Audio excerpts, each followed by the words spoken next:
За, Right News podcast-ийн маань ээлж дугаар эхэлж байна. За, энэ удаагийн дугаараар бид нар Канада, Их Британи, Румынд сонгуул болж өнгөрсөн тухай ярина. За, дээр нь Хавьер Миле болон Дональд Трампын тухай мэдээ байна. За, Германы AfD намтай холбоотой бас мэдээ байна. За, гэх мэтлэн 10 гаруй мэдээг өнөөдрийн дугаараар та бүхэнд хүргэнэ. За, тэгээд нэвтрүүлгээ эхлэхээс өмнө нэг зарын чанартай зүйл бас дуулгах юм. За, энэ бид нар энэ либертар нам байгуулна гэд өнгөрсөн жил баг 2 жилийн хугацаанд ярьж байгаа. За, тэгтээ дээж хүүхэд хараахан бүртгүүлж амжаагүй байгаа. За, тэгээд энэ улс төрийн намын тухай шинжлэгдсэнтэй холбогдуулаад бид нар дахиад бүртгэлээ шинээр хийх шаардлагатай болсон. За, тэгээд энэ удаад бол бүртгүүлж байгаа хүнээсээ бол ийм Монголиагийн иргэний үнэлгээний лавлгааг нь үндэслэж байгаа.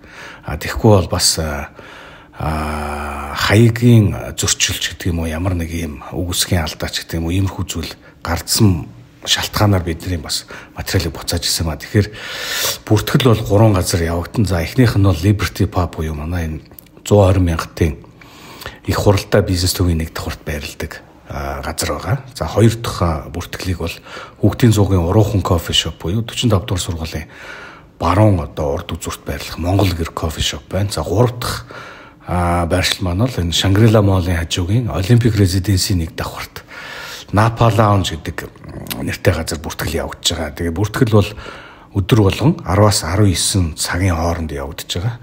За, ер нь энэ либертар намын тухай ер нь үзэл баримтлал нь юу юм бэ гэд жахаа мэдээлэл өгөхөд бол энэ бид нар бол эдийн засгийн хувьд чөлөө зах зээлийн тогтолцоог дэмждэг. За, нийгэм соёлын хувьд зам ёсны уламжлалт үзэл. За, гадаад бодлогын хувьд төвийг сахих бодлогыг баримталдаг ийм суур зарчимтай ийм нам байх юм аа. За, тэгээд бидэнтэй нэгдэхийг хүсвэл та бүхэн ирж бүртгүүлээрээ зөвхөн ийм Монголигийн иргэний үнэлгээний лавлгаа байхад л хангалттай юм байна. Өөр янз бүрийн зүйлс хэрэггүй. За, ингээ мэдээгээ эхлэе билгүнэ. За, эхний мэдээ ингэж байна. Канадын либерал нам за олонход нэг суудлаа ойртлоо гинэ. Тийм ээ, Канадын мэдээг хэрэглэх үү? Тэгээ. Сонгуультай холбоотой. За, тэгээ. За, Канадад сонгуул болж өнгөрлөө. Бид нар чи бас нэг 3-7 хоног завсарласан. Тэгээ тэр хооронд Канадын сонгуул болж өнгөрөөд либерал нам одоо салхийг эргүүлээд нэгдүгээр байранд орсныг одоо хүмүүс дуулсан л баг. Энэ талаар ер нь ярина. За, дөнгөж өчигдөр байна уржигдар энэ Quebec одоо мужийн нэг жижигэн Terrebonne гэдэг хотод либерал намын нэр дэвшигч Татьяна Аугуст гэж хүн ерөөсө ганцхан саналын зөрүүтэй заяа 23352 гээд ганцхан саналын зөрүүтэйгээр нөгөө Bloc Quebec гэдэг намынхаа нэр дэвшигчийг ялснаар тэгэд энэ одоо энэ либерал намын одоо суудлын тоо 170 хүрлээ. 172 болох юм бол энэ либерал нам дангаараа засаг байгуулж болох боломжтой. Одоо ерөөсө хоёрхан санал дутуу байна. Энэ бол нөө Justin Trudeau юу яаж яхад огцорж явахад бол хизээч либерал намыг бол ингээд ийм амжилтанд хүрчин те бүр нэгт орох байтугай дангаараа засаг байгуулах байтугай нэгт оронч гэж үзээгүй шүү дээ те. Энэ бас сонирхолтой тоон те 23352 гэсэн чинь нөгөө талд нь 23351 ганцхан саналаар гэдэг чинь ямар амар ойрхон болсон те. Тийм, энэ ингэдэг юм байна. Канадын сонгуулийн хуулиараа энэ саналын зөрүүн тэг 1.1%-аас хэтрэхгүй бол дахин бүр ингэ шинээр тооллого явуулдаг юм байна. Тэгээд тооллого явуулаад ерөөсө ганцхан саналын тоо гор ялчиж байгаа хгүй. Энэ бол бас сонирхолтой. Энэ угаасаа жижигхэн хот юм байлаа. Нэг 100 гаруй мянган хүнтэй. Тэгээд угаасаа ингэн чарахгүй юм даа гэд. Тэгээд сонирхолтой. За, тэгээд 2-р байранд бол консерватив 140 суудл авсан. 3-р байранд Bloc Quebec гэд тэр нь 22. Тэгээд 4-р нь үндэсний одоо шин арчилсан нам. Шин арчилсан нам 7 саналтай. Тэгээд ногоон нам ганцхан суудл аваад тэгээд энэ сонгуул өндөрлжээ. Энэ консерватив намын хувьд бол битүү сүрлүүлээ. Тэгээд энэ хөдөлмөрийн намынхан ерөөсөө энэ Трамптай холбоол. Трамп ч нэг Канадыг 51 дахь мужаа болгоно гэх нэг илт балаа юм ер нь бол ярьсан штэ. Тэрнээс нь болоод ер нь салхи эргүүлчлээ гэж ярьж байна хүмүүс. Сүүлийн бараг 8 жил Justin Trudeau ч ганцаараа тасралтгүй үргэлжлээд байлээ шүү дээ. Их Британий либерал нам те. Либерал нам ч одоо ингээд амар их хүмүүсийн дисконтент те дургуйчтай хүргээд бүр хүмүүс уутцсан байхгүй. Гэхдээ ер нь сонгогчд гэдэг ямар иррационал байдгүй гэдгийг сонголт харуулж байгаа байхгүй.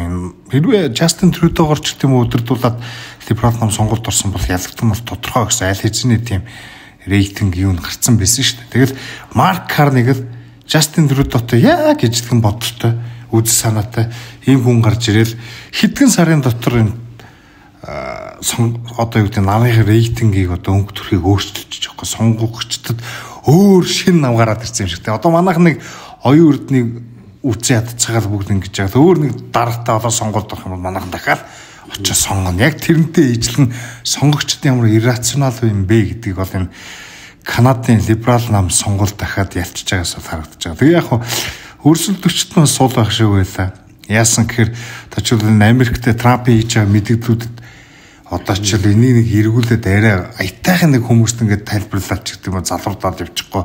Америкос сурч ингээд Трампаас сурч ялагддаг Пулигөрөө өөрөө ийм яриад өдөржингөө ингээд байг гомтлоо сууж байгаа байхгүй. Тэгэхээр одоо Пулигөр өөрөө лидер байж чадсан бол гэж би өдөөцөж байна. Тэгээ либерал намын хувьд бол яг энэ төлөөлөгчдийн танхимд бол 170 суудалтай болж байгаагаар бол хоёр суудал бас дутуу байна гэсэн үг л дээ. Ер нь бол энэ Mark Carney-гийн либерал намчил засгийн газрыг бол бүрдүүлэх одоо хангалттай суудал авч байгаа ч гэсэн цөөнхийн засгийн газар болж байгаа гэсэн ийм л утга байна л да тий. Тий одоо нөгөө жижиг намтайгаа одоо сая 7 суудал авсан ч юм уу тий. Эсвэл 170-ыг одоо ингээ сүүлийн санал тооллого болоод 171 болчих юм бол ногоо намтайгаа бас ивсээ нэг жижигхэн албан тушаал өгөөд юу засаг байгуулж болохгүй юу.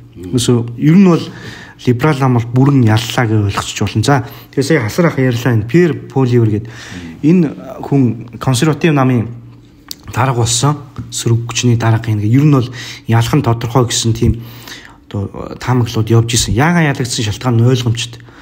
Ерөөсөө энэ Трамп татвар гайлын татварын дээр тавьсан шүү дээ тий. Ер нь бол Канадтай энэ ялангуяа энэ либерал намынхантай асуудалтай байсныг нь ерөөсөө өөр дээрээ тусгаж авсан гэх юм уу тий. Энийг нэг Трамптай харилцан тохироод харилцан татвараа буулгая ч юм уу тий. Иймэрхүү яриа хийжээс имижээ тэгж өөрчлөхийг хүсээгүй. Имижээ тэгж бүрдүүлэхийг хүсээгүй байхгүй юу. Тий. Ерөөсөө Трамптай үзэж гинэ. Трамптай үзнэ, Трампыг эсэргүүцнэ гэдэг яг либерал намтайгаа адилхан юм ярихаар ч тий одоо хохин штэ тийм биз дээ. Ер нь бол өөрөөсөө болсон. Тэгэд хамгийн арчааг нь Поливроос өөрөө суудлаа алдсан. Намын даргун суудлаа алдчихлаа штэ өөрөө тойрогт нэр твшээд. Одоо жишээлбэл ингэж байгаа энэ хүн чинь бол 25 наснда анх парламентын гишүүн болж исэн байгаа байхгүй. 25 наснда 2004 онд гэсэн үг. Тэгээд 7 удаа ялт байгуулсан юм биш. Тийм 7 удаа дарааж ялт байгуулсан. Тэгээ энэ сонгуулаар намаач дөө бүрэн ялагдууллаа. Өөрөө ч дөө шившгтэйгээр ялагдлаа гэх юм. Ийм боллоо. Тэгээд за яг хоо энэ хүнийг бас Поливрыг бас нэг өршөөж ч юм уу те нэг арай нэг зөөлөх харж үзэх гэх юм уу. Тийм юм байгаа нь энэ хүний одоо нэр дэвшдэг Карлтон хот гэдэг бас жижигхэн хотоо. Угаасаа сонгуулийн тойргууд нь жижигхэн явдаг юм байна. 100,000 хүнтэй л их сүртэй биш.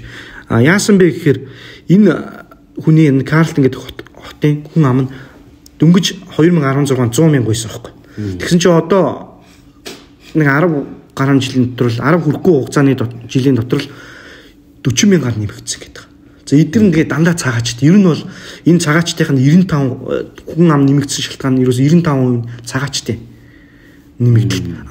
Ийм байсан учраас нөгөө нөхдүүд ч одоо энэ хятадууд байгаа South Asian гэдэг одоо энэ зүүн өмнөд Аз ч юм уу тий South East Asian тэгээд Араб, Харууд гэл ерөнхийдөө эдгээр бол бүгдээрээ ихэнх нь юу яа штэ либерал ам санал өгнө штэ. Мэдээж тий одоо ерөөсөө ийм асуудал байна. Хоёрдугаарт энэ тойргийг нь өөрчилсөн юм байна.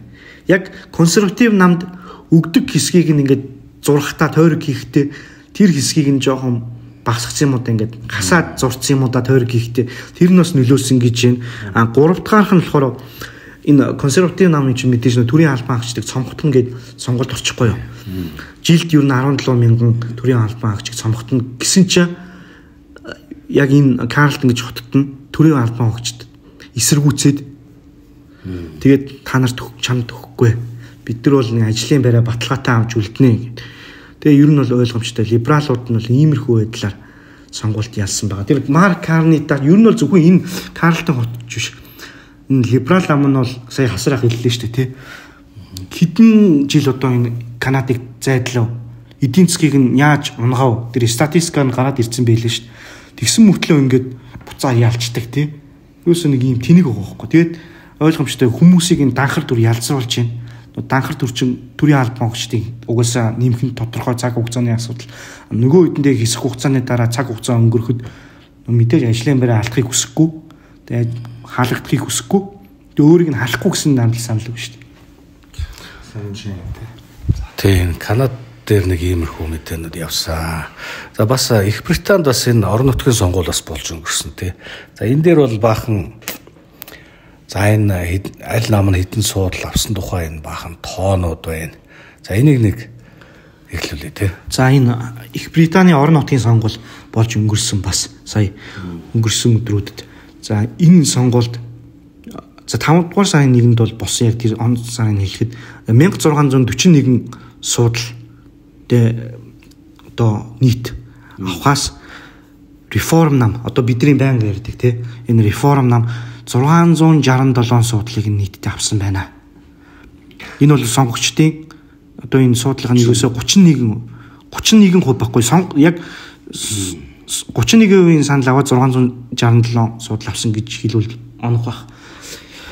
За хоёрдугаар байранд бол либерал ардчилсан нам гэдэг.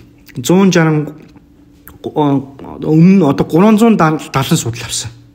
Нийт одоо сонгогчдын 17%. Бас хөөрхөн доо байхгүй 17%-аар 370 суудл гэдэг чинь нөгөө яг нөгөө majority одоо plurality гэдэг тогтолцоо шүү дээ. Тэр нь гарч ирж байгаа. 3 дугаар байранд одоо консерватив нам дөнгөж 317 суудл авсан. Тэгээ 4 дугаар байранд хөдөлмөрийн нам 99. Тэгээ нэг иймэрхүү сонгуул болж өнгөрлөө. За юу ярьж ийн вэ гэхээр ингэж байна. За энэ хоёр намд ерөөсөө итгэл алдарсан энэ хоёр том нам консерватив либерал одоо энэ хөдөлмөрийн нам гэдэг лейбор нам.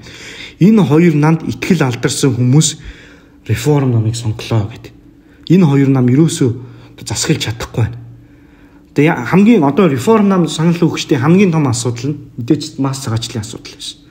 Энэ дээр нь дөрөөлөд одоо реформ нам ер нь бол рейтингээрээ сонгуулийн өмнө нэгт ороод ирсэн байсан шүү дээ. Бид нар ч гэсэн өмнө ярьж лээсэн. Яг тэр дүр зургаараа л сонгуульд үзлээ. Харин 31% санал авч байгаа. Энд чинь 20% байсан шүү дээ. 27-8% байлоо тий. Тэгэхэд 31% санал авчиж байгаа. Энэ бас боломжийн тоо. Гэхдээ яг ер нь л үнэмлэхгүй ялж байгаа юм л да. Одоо либерал арчилсан нам Labour Party хоёрыг нийлүүлээд эн чинь 460-ыг л болж байгаа байхгүй. Тэгэхээр 677-оор реформ нам гэдэг чинь бол ер нь бол асар зөрүүтэй л бас ялж байна л да. Тийм энэ одоо ерөөсөө реформ намын одоо лидер гэх юм уу дарга гэх юм уу Nigel Farage юу гэж мэдгдсэн бэ гэхээр за бид нар бол одоо ерөөсөө үндсэн сөрөг хүчин шүү. Энэ хөдөлмөрийн намын чинь консерватив нам бишээ гэж байгаа байхгүй. Тэгтээ сүрсэн бөхөө. Би бол тэгж боддог шүү дээ. Англи бол одоо Европын зарим жижиг орнууд ч тийм ингээ хараад байхад хүмүүс нь хүүхэд төрлөхөөр хэлсэн тий. Тэр нэг бахан нохоо мохоод тижижээдэг. Тэгсэн бүртлөө тэгэл аюу их ажил юм. Их мөнгөийг татварлаад авчна. Тэгээ одоо жишээл Герман гэхэд л эрхтүүний тэтгэврийн насыг 80 гаргаад явуулчих хойшлуулж байгаа. Тэтгэврийг өхөө хэлж гин гэсэн үг шүү дээ. Тэгсэн бүртлөө баахан цагаач араа баа зааврахгүйд ингээ орж ирээд нөгөө татврын мөнгөөр нь хичээгээд үржүүлээд идэг. Тэгээ зүгээр ер нь зарим одоо ингээд энэ улсуудад зөвхөн амын демографийн бүтцэд нь амар өөрчлөлт гарсан. Сая Канадад тусан сонгуульчлал тэрнийг харуулж байна. Тэр ер нь цаашдаа бол ер нь би энэ бүр ингэтлээ айхтар одоо юу гэдэг иммиграшны хямралд орсон усуд бол эргэлт буцалтгүй болсон багтаж байна. За тэгээд яг энэ сонгуультай холбоотой бас дараагийн мэдээ газ хальт дурдаад явчихъя. За яасан бэ гэхээр энэ дараагийн одоо парламентын сонгуулиар биш үү? Одоо сая өнгөрсөн парламентын сонгуул 24 онд болж өнгөрсөн. Хөдөлмөрийн ном ялсан шүү дээ. Ямарч дараагийн сонгуулиар бол 10 хүний 6 нь биш үү тий? Энэ Keir Starmer эсрэг үг нь биш. Энэ намаа тэргүүлж орохгүй байхаа. Тэрнээсээ өмнө огцорчих байхаа гэж харж байгаа юм байна. 10 хүний 3 нь болохоор энэ консерватив намын дарга шинээр даргуулсан Кеми Баденок гэдэг хар үгэн биш үү тий. 10 хүний 3 нь энэ дараагийн сонгуулиар бас намаа тэргүүлж орохгүй байхаа гэсэн тиймэрхүү юм судалгаа явж шүү. Тий энэ Торын намч нь бол энэ Бадинохоо огцруулна гэд яригдаад эхэлсэн байгаа шүү дээ одоо тий. За тэрүүтэй адилхан ер нь бол энэ Labour Party чинь 40 жилийн хугацаанд хамгийн муу үзүүлэлт гарсан гэдэг ийм одоо юу гэдэг рейттэй явж байгаа юм байна шүү дээ. Тэгэхээр ер нь бол цаашдаа бол эднэр бол ер нь л улам л сулрах ийм л дохио харагдаж байна л дээ тий. Энэ ингэж байгаа Northampton Shire гэдэг энэ одоо тосгоны гэх юм уу энэ хавийн одоо консерватив намын дарга нь одоо Кеми Бадинок одоо огцорцсон дээрээ гэж шууд хэлж байгаа байхгүй. А тэгээд консерватив намын одоо нэр бүхий хүмүүс угаасаа огцруулахаар уулзалт хийн гээд бүр ил тод мэддэгдээд эхэлсэн байлээ шүү. Тийм. Зөв. За ер нь Их Британд бол бас салхи наашаага иргэсэн гэж хэлж болох юм байна. За тэгээд реформ нам гэхдээ бас ихтгэлт бол яг өмнөдөө байхгүй шүү дээ. Яагаад гэвэл уг нь анх одоо өнгөрсөн жилийн одоо яг үдид айгүй гоё гарч ирсэн шүү дээ.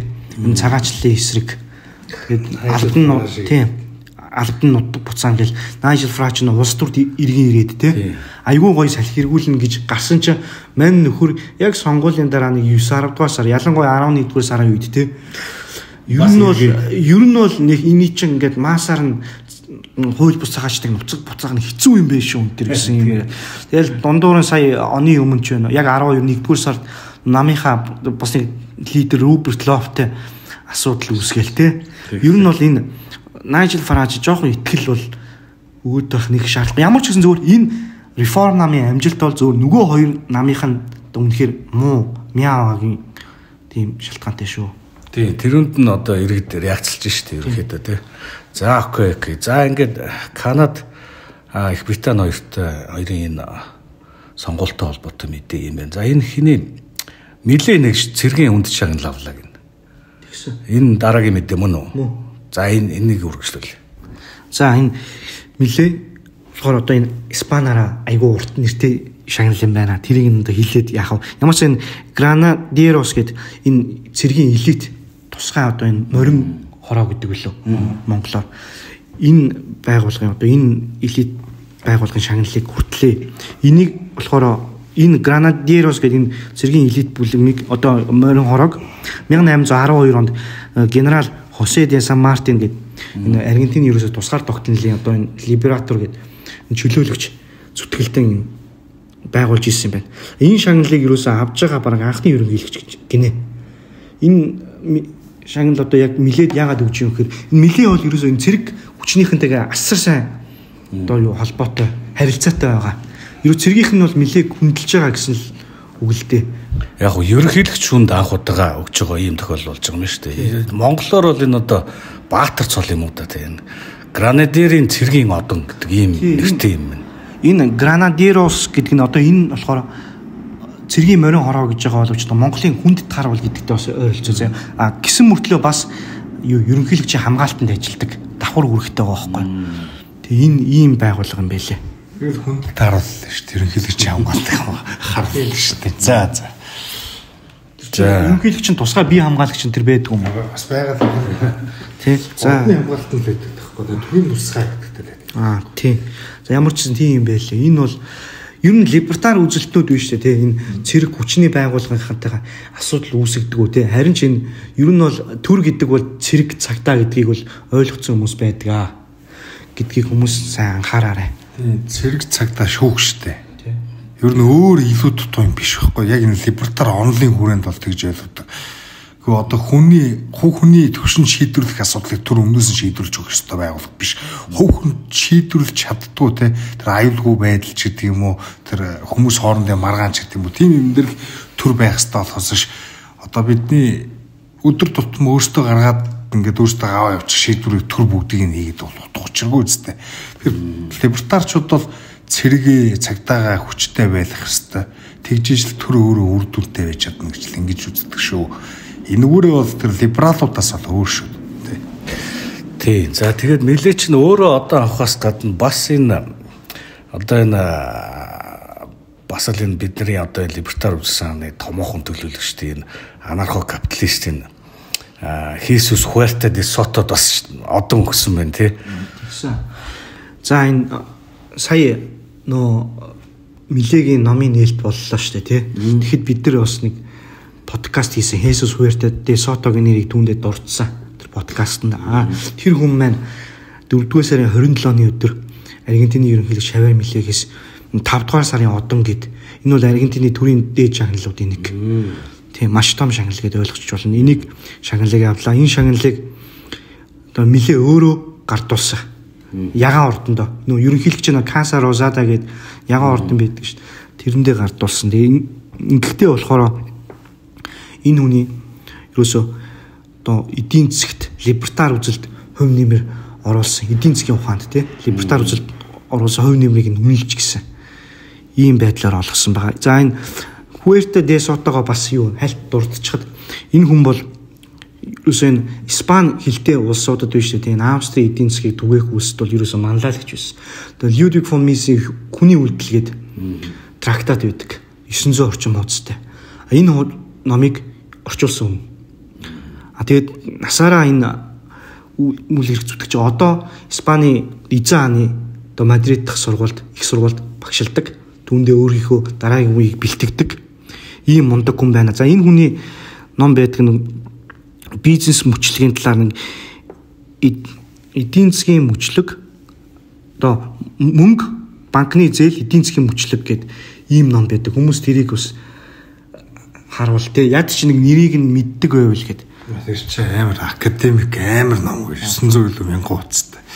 Тэ энэ Сотогийн хувьд бол яг энэ нөгөө эдийн засгийн ухааны энэ Австрийн дэг сургуулийг ерөөхдөө хамгийн одоо Испани хэлтэй газрууд хамгийн ихээр түгээн дэлгэрүүлсэн те энэ эрхчлөөний үзэл санааг маш ихээр одоо дэмжиж асар олон бүтээлүүд хийсэн, олон нийтэд хүргэсэн гэдгээр нь Миле бол өргөмжилж байгаа юм байна. За тэг өөрийгөө бол Миле хуучин либертариан гэд Сотог бол дэлхийн хамгийн чухал анархо капиталист гэж хэлсэн байна бүр. Тийм байна. Ингэсэн тий яг шагнал гардуулж явахдаа Huerta de Sotog Миле энэ палео либертар тэгээ анархо капиталист гэж яг таны хэлсэн. Тэгээ хамгийн одоо нэр хүнтэй important гэдэг англиар тий анархо капиталист хэлж байгаа. За энэ палео либертар анархо капиталист гэсэн хоёр одоо нэр томьёог тайлбарлах уу? За би тайлбарлая. Би өмнөд нэгж байгаа. За тайлбарлая. Энэ палео либертар гэдэг нь өглөө сэрэг байна. Энэ палео либертар гэдэг нь бол энэ палео гэдэг нь угаасаа хуучин гэсэн үгнээс гаралтай тий. Одоо нийгэм соёлын хувьд консерватив, уламжилт үзэлтэй, эдийн засгийн хувьд чөлөө зах зээлийг дэмждэг ийм одоо либертаруудыг хэлж байгаа. Яагаад ийм одоо ялгаа гаргаж зүгээр яагаад либертар биш вэ гэхээр либертар гэдэг нэр чинь нэг айгу буруугаар ашиглагддаг шүү дээ тий. За либертинууд тий одоо хүн юу дуртайгаа хийх ёстой тий шалдан явах ёстой хүнтэй ямар ч хүнтэй бэлгийн харьцаанд орох ёстой ч юм уу тий. Иймэрхүү нөхдүүдийг нэг либертар гэдэг нэг завааруулаа хийцэн болохоор 1990-ад онд одоо Льюроквил гэж ер нь бид нар эдрээс тусгаарлсан бас дахиад энэ либертар гэдэг үгээ авч үлдэх юм байна. Авч үлдэхдээ бас нэг тусдаа нэр томьёог гаргах юм байна гэдэг нь палео либертар гэдэг нэр томьёог бий болгосон. Тийм. Ямар ч нийгэм соёлын хувьд консерватив уламжилт үзэлтэй чөлөө зах зээлийг дэмжигч гэдээ ойлгочих болно палео либертарыг. Сонгодог либерализмын эдийн засгийн одоо байр суурийг консерватизмын соёл нийгэм соёлын байр суурьтай хамт синтез хэлсэн. Тэр Монгол байгуулагдж байгаа либертар одоо бидний байгуулах гэдэг либертар намч гэсэн палео либертар үзэл өрнөлттэй шүү дээ. Бид нар энийгээ бол бүр энэ Милеэгч Монгол дуулахаас өмнө бид нар ингээд 2023 онд намын үзэл баримтлалыг палео либертар авчирсан чи хүмүүс ойлгохгүйсэн баггүй юу?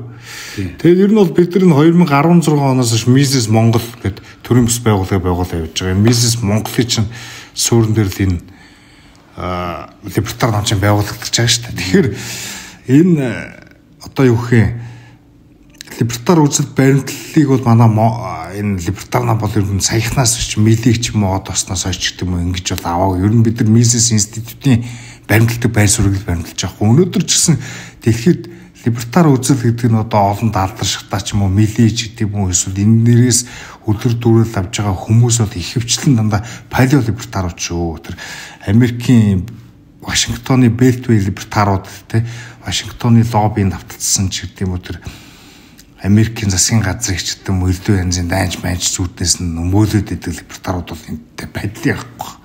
Тэгэхээр бид нар бол Монголд бол яг л энэ Mises институтын сонгодог либерализм болон консерватив хоёрыг нийлүүлсэн ийм л байр суурьаар нам байгуулж байгаа. Монголч илүү тохиромжтой. Бид нар бол үндэстнийхэн соёл онцлог уламжлалыг хадгална шүү дээ. Энд чинь ус үндэстэн гэдэг чинь үндэсний айдентитиг алдвал юу болдог вэ гэдэг бид нар ч одоо энэ нүдэн дээр л илт харагдаж энэ right news-аараа байнга ирж байна. Тэгэхээр Монгол улсад бол цомхон тийм хүчтэй, төртэй, цомхон хүчтэй төр тэгээд үр дүнтэй гэсэн үг шүү дээ. Үр өгөөчтэй тий. Тэгээд чөлөө зах зээлийн эдийн засаг, чөлөө зах зээлийн идеал руу хамгийн ойртсон гэсэн үг шүү дээ. Харьцангуй зохицуултгүй татвар баг мөнгөн тэмдэгтэн одоо юу гэх юм төв банк нь мөнгө хэвлэж ч гэдэм үү мөнгөн тэмдэгтийн аншиж ингээ өдөр тутам байхгүй болгочдөг шүү дээ. Тэгээд соёлын хувьд бол энэ монголчуудынхаа эртний уламжлагдаж ирсэн ядарч л нэг эрэгтэй нэг эмэгтэй хоёр хүн хүүсгэнэ гэрэлдэг ийм одоо юу гэдэг үнэт зүйлсүүдэд хадгалж хамгаалж хойч үедээ өвлүүлж өгнө гэсэн ийм л үзэлтэй нам байгаа. Тэгэхгүй бол одоо ингээд 9 шидийн гаднаас чинь гендерийн ч гэдэг юм уу эрдэнэ янзын идеологиуд ингээд ороод ирж байна. Энэ дээр Монголын улс төрийн намууд өнөөдөр ямар ч тийм дархлаагүй сууж штэ. Бүгдээрээ нэг ийм дээл өмсөлтэй нэг айхтар сүртэй цагаан сараар ч юм уу мэдчилгээ явуулна гэсэн мөртлөө тэр цаана яг уламжлалт түүх соёл одоо юу гэдэг нийгмийн үнэт зүйлсийг яаж хадгалж хамгаалахаа мэдэхгүй л яваад байгаа байхгүй. Тэгэхээр энэ асуудлыг манай нам ер нь Монголд анх удаа өндөж байгаа бох тий. Энэ хэлбэр талдаа бол манайхан ч айгүй гоё дээлмэлтэй айгүй сүрхэн шүү дээ. Гэтэ агуулгынхаа хувьд бол бас үнэхээр бас чамлалтай. Одоо яг л энэ өрөндний зүүнтнүүдийн хийж байгаа бүх юмыг л точиг давтаал хийж идэг тий. Тэгэл тэнд аль хэдийн баруунтнууд нь ялаад салхи хэрэгчээд байхад Монголд одоо жишээл мод монголоор дуусна гэдэг шиг тий. Одоо нөгөө ногоон бодлого уур амьсгалын яамаа байгуулсан тий. Ингээд манайд л ирэхээрээ дандаа өрөндийн болох бүтэхгүй юмнууд л нутагшаад байдаг. Тэрийг нь мэдээж нь одоогийн байгаа намууд л явуулж байгаа шүү дээ. Тэгэхээр бид нар бол энэний эсрэг байна.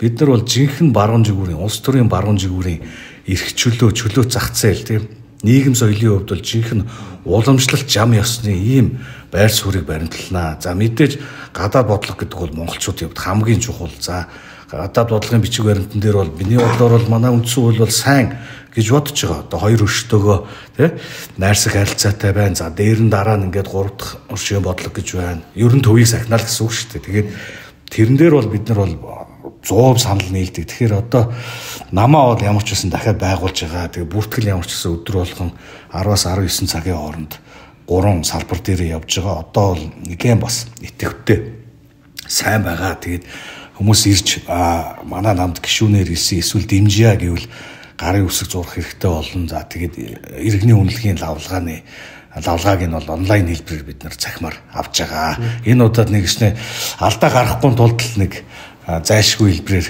өөрсдийнх нь одоо зөвшөөрлөөр авч байгаа шүү. За одоо жоохон халдварчлаа. Одоо буцаад мэдээр өгөөрэй. За дараагийн мэдээ. За энэ мэдээгээ ер нь үргэлжлүүлчихье. Сая 4 сарын 27-нд энэ шагналыг Иесус Хуэртэ де Сото өгсөн гэж штэ тий. Аргентины ерөнхийлөгч. За 4 сарын 24-ний өдөр нь болохоор Иесус Хуэртэ де Сото маань бас нэг өөр шагналыг авсан. Аргентинд нэг либертар үзэл баримтлалыг баримталдаг. Тэгээд харьцангуй либертарлалтаа энэ эдийн засаг бизнесийн дээд сургууль гэж сургууль байдаг юм байна. Монголоор орчуулах юм бол тэр испанаараа хэлэх юм бол хэл хуугалахаар би бол чадахгүй юм байна. Энэ их сургуулиас хүндэт докторийн цолыг тэгээ Иесус Хуэртэ де Сото авсан. Яг энэ үйл явдлын хажууд одоо юу гэх гэрчилсэн хүн бас дахиад милээ байсан үг хэлсэн тий 20 минут бүр үг хэлсэн гэж байгаа шүү. За энэ сургууль яадаг сургууль вэ гэхээр одоо миний санаж байгаараа би сая 2-3 хоногийн өмнө уншсан. 1978 онд байгуулагдсан гэвүүдээ. Тэгээд энэ байгуулагдсан хүмүүсийн одоо зөвлөх гэх юм уу те Фридрих Хайк зөвлөхөөр нь ажиллаж ирсэн байна. Тэгээд дараа нь Джеймс Буканан гэж Нобелийн шагналыг эдийн засгч биш те. Public Choice Journal те тэр сургуулийн эдийн засгч. Яг зөвлөхөөр нь ажиллаж ирсэн байл шүү. Латин Америкийн чинь 50 Shades of Socialism гэж нэрлэдэг байхгүй. Социализмын 50 өөр төр төрөгч хүмүүс өвдөрч юм уу те. Яагаад тэгэхээр Латин Америкт бүр радикал социализм ч байна. Одоо коммунизм, марксизм, ленинизм бас үндэсний социализм ч байна. Перон ч гэдэг юм. Перон одоо Аргентины те. Тэгээ өөр элдв янзын одоо арай аятуу ч юм уу социал демократ, либерал бүгдээр байдаг байхгүй. Тэгэхээр бүх хаач чирэгжүүлсэн улс төрчид нь бүгдээрээ социалистууд Бүгдээрээ их бага хэмжээгээр төрийн орцол зөвтгдөг юм хүмүүс байдаг. Тэгээд Латин Америкт үүнтэй зэрэгцээд 80-аад оноос хойш энэ одоо Гватемалд жишээлбэл энэ Франциско Мароккины их сургууль гэж байгуулагдсан. Тэгээд маш олон залуучууд энэ төрсөн. Энд ч одоо хэдэн жил бүтэн хүний нэг бараг 2 үеийг шахах либертар үзлэр ингээд эдийн засгийн ухааны Австрийн их сургууль тэ ер нь энэ чөлөөт эдийн засаг гэж юу юм бэ гэх мэт ийм юмыг одоо ингээд бэлтчихлээ шүү дээ. Тэгээд ингээд харж байгаа энэ сургуулиудад чи одоо үүсгэн байгуулагчд нэх юм уу эсвэл зөвлөхүүдэн ч гэдэг юм уу эсвэл тэр эрдмийн зөвлөлийн гишүүдэн болохоор дандаа Фридрих Хайек, Милтон Фридман энтергээл амар аваргууд байсан байхгүй. Тэр өнөөдөр яг үр өгөж Латин Америкт үүж эхэлж байна л да. Гватемалд бол чөлөө айгүй алдартай олон ийм либертар залуучууд одоо суус төрд нэлийн хүч чадвар гараад ирсэн бэлээ. Тэгээ одоо манай Букелийг үл аль дээр би ингээл ярьслах нь үзэж яхад л эдийн засгийн инсентивийг амар тайлбарлаж байгаа байхгүй. Чи хизээ манай энэ социалист Кейнсээр одоо хүмүүжсэн эдийн засгч чинь юм байгаад байсан. Тэгэхээр Латин Америк мэтийн ийм олон жилийн тий социалист соёлд ингээд бүр живцэн газруудад хүртэл ингээд бүх нөхцөл байдал залуучууд шинэ үе хүртэл ингээд өөр болж хүмүүжиж гарч ирж шүү. Тэгээ мэлээ бол хэлжлээ.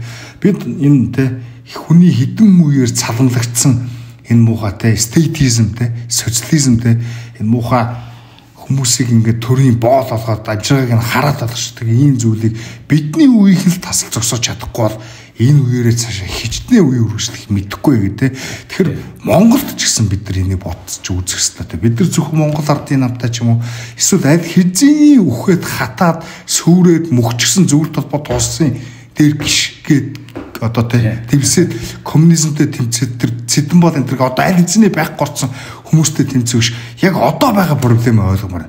Одоо энэ чиглэл нэг оюутан гарч ирэнгүүтээ шууд байнга нэг элбэг дорж яриад байдаг шүү дээ. Элбэг дорж ингэсэн, элбэг дорж үүдин гэсэн гэдэг шиг Монголын ардчсан намынхан ч тэр Монголын өөрийгөө барууны үзэлтэй гэдэг нэг мангар юмнууд байгаа шүү дээ. Нэг хэдэн слава гэдэг. Эдгээр товтон байх горцсон хүмүүстэй үзэж байна. Одоо юу гэдэг нь зөвлөлт толгой тустай. Монголын одоогийн тохиолдоод байгаа бэрхшээл бол огт ерөөсө коммунизмын бэрхшээл биш. Энэ бол цэвэр социал демократийн яг шударга хэлэхэд ардчлалын бэрхшээл.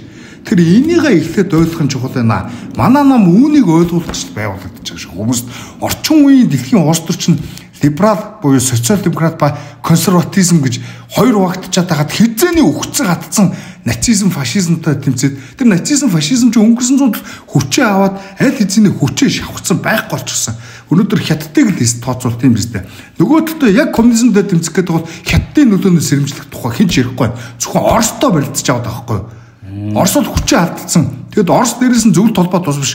Энэ бүх ялгааг нь гаргахгүй нь хүмүүстэй коммунизмын эсрэг тэмцэж байгаа мэтэр ингэж жүжиг тавиад байна. Тэгэд ийм юмнуудаа болмоор байна. Ингэж улс төрд 35 жил зэдэн болтоо тэмцлээ. Одоо болио. Одоо жинхэнэ энэ Монгол ардын нам буюу либерал Монгол ардын намтай тэмцээ. Тий. Зөв.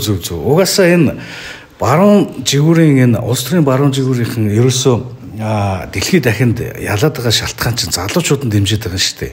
Одоо Аргентин жишээлбэл Хавьер Милег бол ер нь энэ Gen Z те сүүлийн үеийн 20 эдтэй залуучууд гаргаж ирлээ шүү дээ. Бүр мас олонхоор.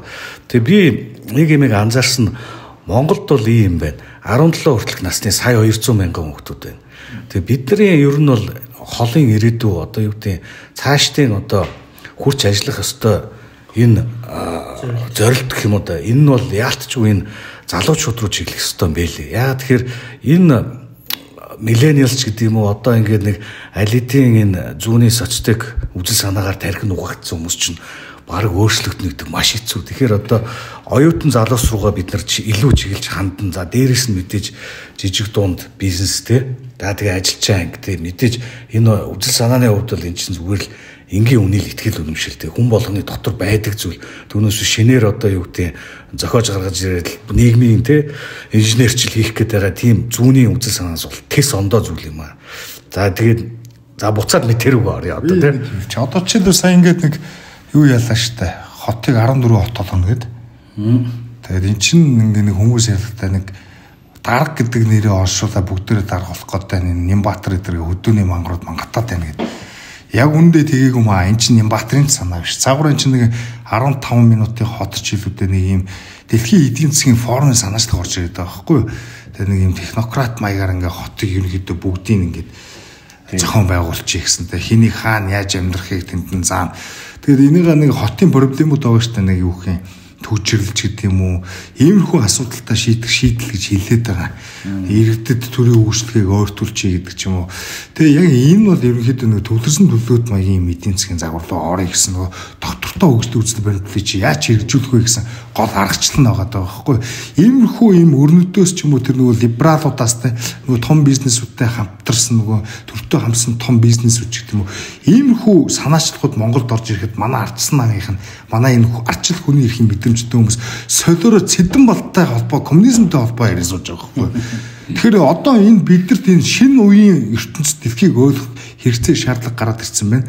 Тэгэд эндээ нийцэж л явахгүй бол өнгөрсөнтэйгээ зурлаа тоглох гэдэг дуусна шүү дээ. За энэ дээр нэмээд хэлчихэд нь зүүнний үзэл социализм гэдэг бол биш дээ. Энэ за социализм гэдэг зүйл бол биш дээ. Илүү ерөнхий утгатай тий. Коммунизм гэдэг нь одоо сүүл рүүгээ бол зөвхөн ингэ зөвлөлт холбоот улсын байгуулсан тэр нийгмийг хэлээд байгаа шүү тий. Одоо энэ зүүнний үзэл социализмын олон салаан хүчрүүдийн дундаас хамгийн хүчтэй байгаа ерөөсө дангаараа хамгийн хүчтэй байгаа социал демократизм. Тийм энэ чинь зүүнний либерализм өөрөө хэлэх болохгүй. Чи монголоор орчуулах юм бол ардчилсан социализм. Энэ ардчилсан социалист үзэлснээ хаанаас орж ирж ийн гэхээр баруун Европоос орж ирж байгаа. Германаас, Англиас, тэгээ Америкаас хамгийн гол нь тийм энэ USA-д энэ төр гэдгээр бид нар бол энийг эсэргүүцснээ. Одоо барууны үзэл гэж ярихаар бас энэ дэр нэг юу хэлчихэд тодтол хэлчихэд барууны үзэл гэхээр хүмүүс ертөнцийн зөв чигтээ ойлгоод идэг байхгүй. Тэгээ бид нар барууны үзэл тэгэхээр та нар муу сайн барууныг шүтгчдээ солиороод мангар царайлаад идэг. Бид нар тийм биш шүү. Бид нар харин чинь баруун Европоос орж ирж байгаа энэ үзэл санааны завхрал энэ социализмыг чинь эсэргүүцэж байгаа тэ реакц гаргаж байгаа тийм хүмүүс. Тий. За окей. За дараагийн мэдээ рүү оръё. Энэ Румынд бас ерөнхийлөгчийн сонгуул болсон. Тэгсэн. За энэ нэгээр үргэлжлүүлээ тий. За бид нар бас хэд хэдэн дугаараар энэ Румыны сонгуулийн талаар ярьсан тий. За өнгөрсөн онд одоо болсон сонгуулаар Румыны нэр дэвшигч Калин Жоржескуг сонгуульд орох эрхийг хаацсан шүү дээ. Эхний шатаад аваад гараад ирэнгүүт нэгт оронгууд нөгөө нэг Румыны улс төрийн establishment гэх юм уу тий. Нөгөө шүүгчд нь нөгөө өсвөр хүч нийлж хагаад сонгуульд оруулаагүй. За тэгээд шинэ сонгуул зарлагдсан. Сонгуул болж өнгөрлөө 5 дугаар сарын 4-ний өдөр. За энэ эхний шатны сонгуульд одоо Жорж Симеон гэдэг Аур намын 41% саналаар нэгт орлоо. Энэ бол одоо нийгэм соёлын хувьд барууны үзэлтэй гэх юм уу консерватив үзэлтэй хүн. Эдийн засгийн хувьд ч одоо яах вэ? За хоёрдугаар нь болохоор энэ Бухарестийн одоо захирагч Нику Шордан гэдэг 21%-аар орж ирж байгаа. За энэ хоёр хүн одоо 5 дугаар сарын 18-ны өдөр 2 дугаар шатны сонгуульд үзсэн. За ер нь бол эндээс харахад ойлгомжтой байгаа үстэй тий. Сонгуулийн дүн бол яаж харахын тодорхой байна. Нэг нугалцсан санал аав гэдэг чи одоо. За энэ Жорж Симеоны талаар ярихад за энэ Калин Жоржеску буюу өмнөх нөгөө нэгт ордог нөхөртэй харьцуулахад бол айдуу талтай. Өмнөх нөхөр чинь болохоор НАТОг бүр эсэргүүцэн бараг НАТОгоос гарах ухааны юм ярьж исэн. Нөгөө цэргийн баазыг нь байгуулахгүй гэж тэмцэж исэн бол энэ бол харьцангуй айдуу. НАТОтой хамтарч ажиллана. Гэхдээ ер нь бол заавал тэдний үгээр байх албагүй ч юм уу тий. Трампыг шүтгэж хэвсэн. Тийм наад мэдэн дээр ч байгаа юм шүү дээ. Тийм одоо тэргээ яриа. Ингэж байгаа. За энэ нөхрийн байр суурийг одоо ярьчихад бол за НАТО гэв шүү дээ тийм Трамптай л юу нэрнэ гэж байгаа. Ер нь бол одоо бидний асуудлыг бол биш тий Америк шийдэн НАТО гэдэг бол Америк гэд яг шууд хэлчихэж байгаа. Энэ ямар ч цензургүй хэлж байгаа шүү. Одоо улс төрч чинь худлаа ярьж НАТО гэдэг бол ингээд бөөнөрөө хилцэж шийдвэр гаргадаг байгууллага энэ төр тий нөө хөлхин чихэн дээр цэцэг ургуулна гэдэг үлөө тий тэгдэг тийм байхгүй энэ хүн бол шууд яг хэлчихэж байгаа. Одоо тэгэхээр JD Vance ч гэсэн Европ бол манай улсын тий васаал гэж шууд хэлчихлээ байгаа шүү дээ саяхан тий. Тэгэхээр одоо бид нар энэ одоо Liberal International Order гэдэг чи одоо ингээ улс орнуудын хоорондын эрх тэгш тий хамт хамтын ажиллагаа дээр тулгуурладаг тэгжүүр биш юм байна гэдгийг бол одоо ингээд харж байгаа үстэй. Тэр бодит реалист нөгөө real politics гэдгийг бид нар энэ хүний ер нь энэ олон улсын харилцаач гэдэг юм онолч гэнүү юу ч байна уу те энэ бүх юм ингээд цаг хугацааны явцсан шинжилгээр сайжрал үзэл сурталч гэсэн хүмүүст ингээд очоод те өөр юм шиг ингээд санагддаг боловч эцсийн эцэд хүний мөн чанар эзэж өөрчлөгдөхгүй шүү. Ямар ч хүмүүнд эренб дараа гэж байгаа, ямар ч хүмүүнд хүчтэй хүчгүй гэж байгаа, ямар ч хүмүүнд эрх ашиг сонирхол гэж байгаа. Тэр болгоныг бодолцож үзэхгүйгээр одоо ийм байх ёстой гэл сайхан харагдсан болгоныг сохроор холборлох гэж оролцсны одоо харгайч одоо ингээд дэлхийд одоо гарч иж байгаа. Ерөөсөө энэ олон улсын харилцааны энэ мундаг судлаач нар бол ерөөсөө хамгийн түрүүнд ингэж хэлж байгаа шүү дээ. НАТО гэдэг чинь Европ биш гэдгийг эхлээд ойлгох гэж байгаа байхгүй юу. Тэгэхээр энэ дээр бол хүмүүс шал эсрэг бодолтой. Одоо за манай талаа ямар ч үс миний анзаарснаар бол шал өөр газар тэнж явдаг юм билээ. Одоо ихэнх тэгсэн мөртлөө геополитик гэдэг үг ашиглаж ярих дуртай. Өөрөөсөө онлын юмж байхгүй, практикли яг юу болоод байгааг ийж мэдэхгүй. Тэгэл сайхан цэжний бангаараа л аваад идэв юм билээ. Ганц монголч ш одоо энэ Украин өөр юу гэдгийг бас ялгаагүй байхгүй. Одоо тэр нэг баяр хүү гэдэг нэг өвгөн байгаа штэ. Тэр бүр нэг Орос ном орчуулж ингэж явдаг гэсэн юм баггүй тэр чинь. Орос хэлнээс өөр бараг хэлж байхгүй бах тэр англи хэлтэй гэж би л аваад тэр бол одоо ер нь товтон одоо юу гэдэг Оросын эсрэг л орилж харагдвал одоо боловсралтай өрөөдийн мундаг хүн гэж харагдана гэдэг шиг л юм ярьдаг болсон л. Одоо ер нь би зөв ингээ хараад байгаа Монгол улсын одоо энэ телевиз мэдээгээр ингээл хэдэн өвгчүүл гараад байна. Сая одоо чөлөө Трампын 100 хоногийн мэдээгээл ирсэн чинь намбрын инх хоёр гэдэг нэг хүн тэр Баярхүү Батүл энэ гурав атцаараа Трамп баруун зүүнээ ялахгүй эдгээр ямар юмны дотоодын улс төрөө ойлгохгүйж Монгол болоод байгаа процессыг ойлгохгүй улсууд тэр цагтаа мундаг байсан байгааз одоо яаж дэлхийн улс төр ярих юм. Тэгээд манай энэ телевизүүд чинь төрөөс ингээ мөнгө авдаг. Тийм учраас одоо ингээд хүн үзнүү байна уу ч хамаагүй. Бас нэг төрлийн социализм тэгээ ингээд за инх хоёр ч нь л өөр хүн телевизээр гарч байгаа учраас бас хамаагүй залуучуудаа ороод бүр баларна шүү дээ. Тийм учраас яа харахгүй одоо тэгээд нөгөө мангар өвгчүүлээ. За тэр Батүл бол бүр гадаад хэлж байхгүй.